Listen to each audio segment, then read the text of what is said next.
Hi. Um, I wanted to address the issue again about what you said. I realized you said about talking to your mom, Um, but I wanted to give you a message first. I'm glad you liked the previous video and everything, by the way. Um, I'm definitely sick now. I had a chat with mom tonight about it. I was in the big carrot as I told you before, and I pulled out my debit card, and it wasn't there. And I had some money in my wallet, but I couldn't get everything I wanted to buy. I raked up by like $93 worth of stuff, and I think I came out with $39 worth of stuff. Um, anyway, the debit card isn't around here. It's going to have to be canceled. Um, okay. On the issue of taking money from your mother, um, you made it very clear that I was right. Very strong affirmation. That, by the way, this is my second video. First one I deleted by accident. I love when that happens. And at least I have some practice now. I know what I'm going to say. But you made a very strong affirmation about that Tim has all the money in his family.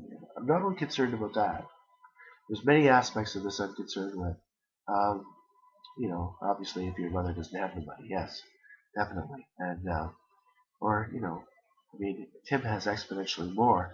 Why would I be taking it, asking to take any money from your mother when I could be from Tim? But there are some serious considerations there too.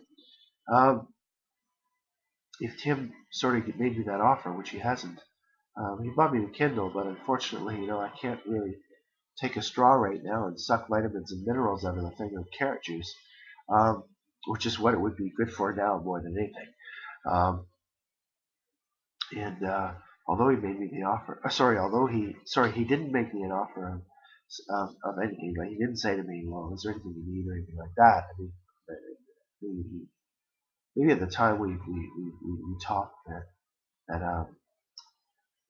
now you might be thinking, okay, why is Dean telling me all this? Bear with me. I hope this will make sense, and I'll come to it so you'll understand. I just want to share my thinking with you first of all.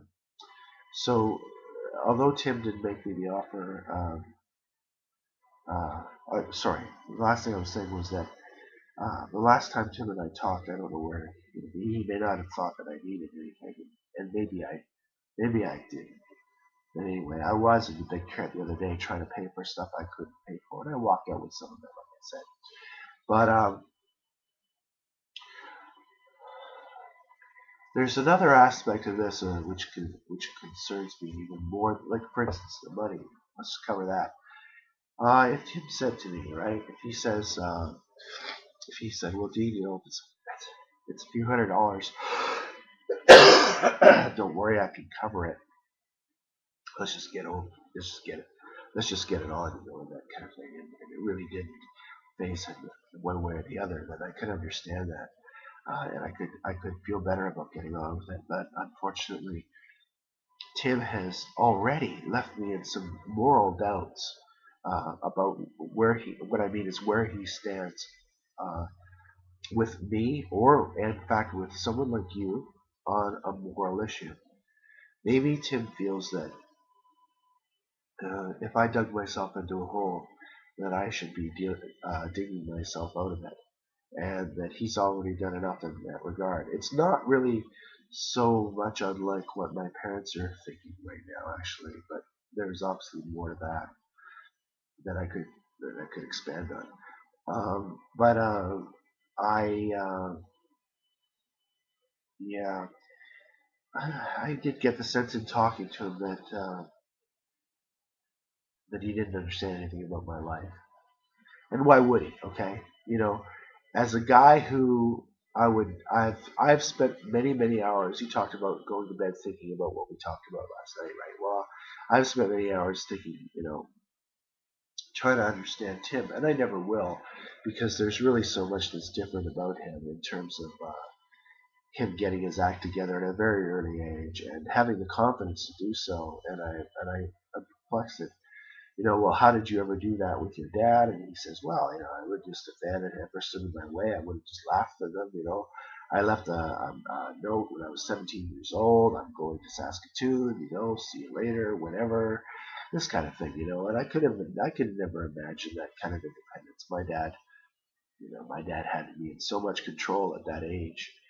And anyway, I could talk about that. But on the moral issue, I don't know whether, Tim again would let me just be straight about it. Has the sense of compassion to understand and identify that someone else is in a different kind of position than what it is that he understands about his own life. Maybe he thinks, for instance, in your life, and this would be very hard for you to take, that you could have done just as good as him or better only if you had only wanted to, or why didn't you? And thus I would be sort of in the same box and boat in his thinking. And so anyway, that's a concern to me. There's also the issue of Cheryl, and that they're married, and in that it's like if it's Tim doing whatever he's doing, and it's really Cheryl doing it as well. And I remember I emailed Cheryl something just to try to explain to her where it is that I'm at with Tim and why it is that we're having the phone calls that we do whenever we haven't talked in a while. I don't think we've talked since Christmas Day or New Year's Day. I forget which it was, but anyway, we do talk at length, definitely at length, periodically. So, um, well, to my surprise, I got nothing back from her. Now, here's a woman that I have never known in my life. I've met once, twice, most.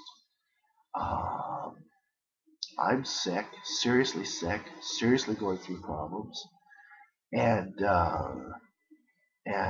he says back to me, she didn't make, she didn't validate me in any way. She didn't validate that I wrote her an email. She didn't say thank you for writing me an email.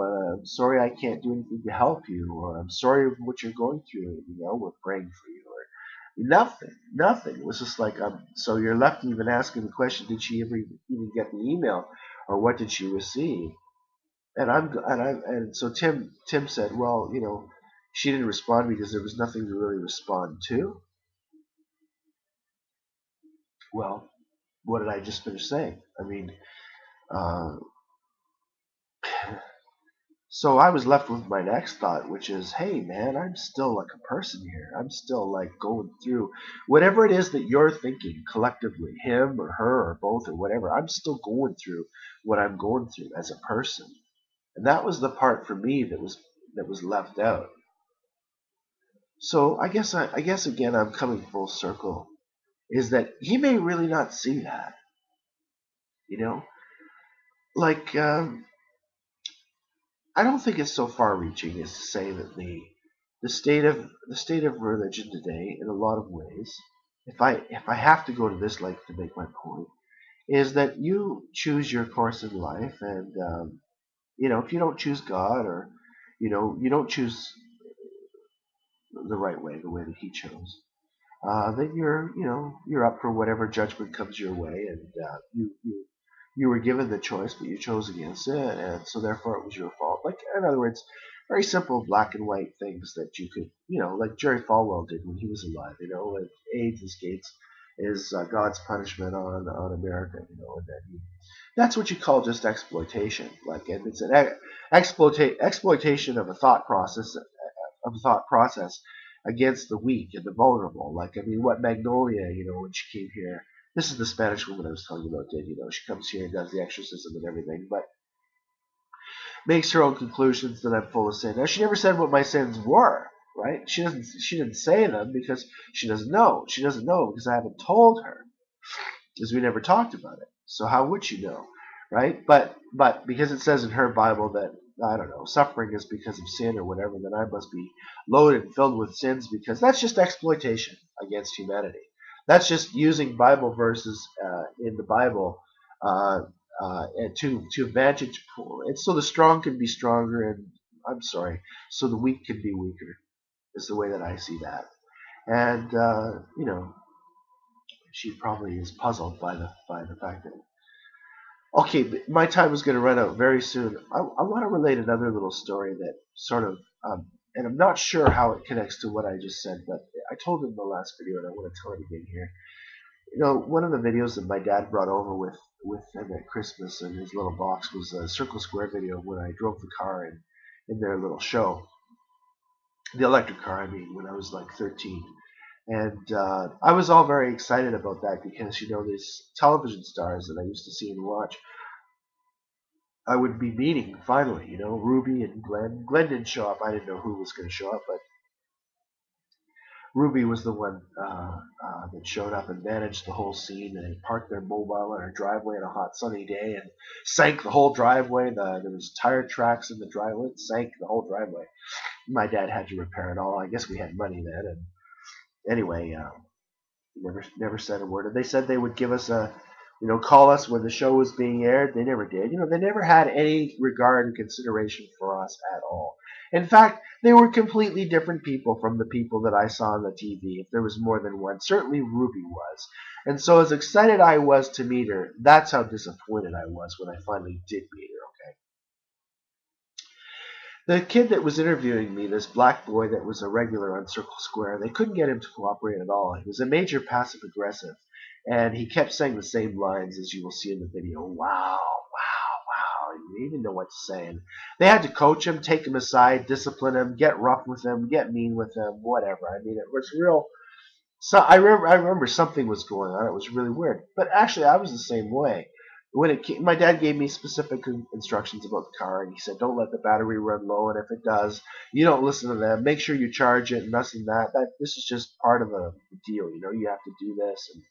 And I wanted to please my dad, but also I cared about the car too. So I didn't want to go against my dad at the detriment of the car. And so when it came time for a break or whatever, I would passive aggressively extend that little break and let her know. And I remember it was Ruby that was right down my throat about it. Let her know that the car had to still charge and there wasn't enough time, and it was used to charging overnight and all that kind of stuff, right? And she just, it was like, you used to see on Fred Flintstone, just steam going out of her ears. So, we got hundreds and thousands of dollars going by here, and you are, holding things up with this stupid battery in this car. And I thought, well, that's great. It was a real learning experience for me. I was seeing the very vicious side of an aggressive side of this person that I thought was squeaky clean and pure and angelic on TV. And so I just want to relate one other thing too. That there was a show that they did for the teens called Inside Track, and very few people would know or remember this show, but I certainly did, or would even be able to say that they knew what went on. Faith Temple took us there once for a taping, and we thought it was going to be a pleasant experience, of course, and it turned out to be anything but a spiritual or pleasant experience. There was all kind of dissension that was going on. These were all teens performing on stage. There was a drummer, right, and he would be playing. He would be the only one really playing, and then there would be everybody else would be lip syncing, and playing guitar would be fake and everything else. That's how they did it. But they had a major problem getting, again, same as us, they had a major problem getting these teens to do what they wanted, because there was this side of them that wanted to be who they were, and they weren't allowed. They were being puppeted, and they didn't like that. And of course it was worse because at this point they were teens, and they were able to talk and think together, and they were doing all that right on the platform. And quite frankly, all hell was breaking loose. And it put us in a really bad spot too, because we were there watching it all, and we were going, well, this isn't the way it was supposed to be, and why are we here, and how bad is this going to get, and all this kind of stuff. Anyway, in the end, the show was a total bomb, and that's probably why it was a bomb. All these kids too, they were all kids of the parents that worked at the Huntley Street, and they were all from Queensway Cathedral and all that kind of stuff. Now, I forgot why I actually told you that part of the story.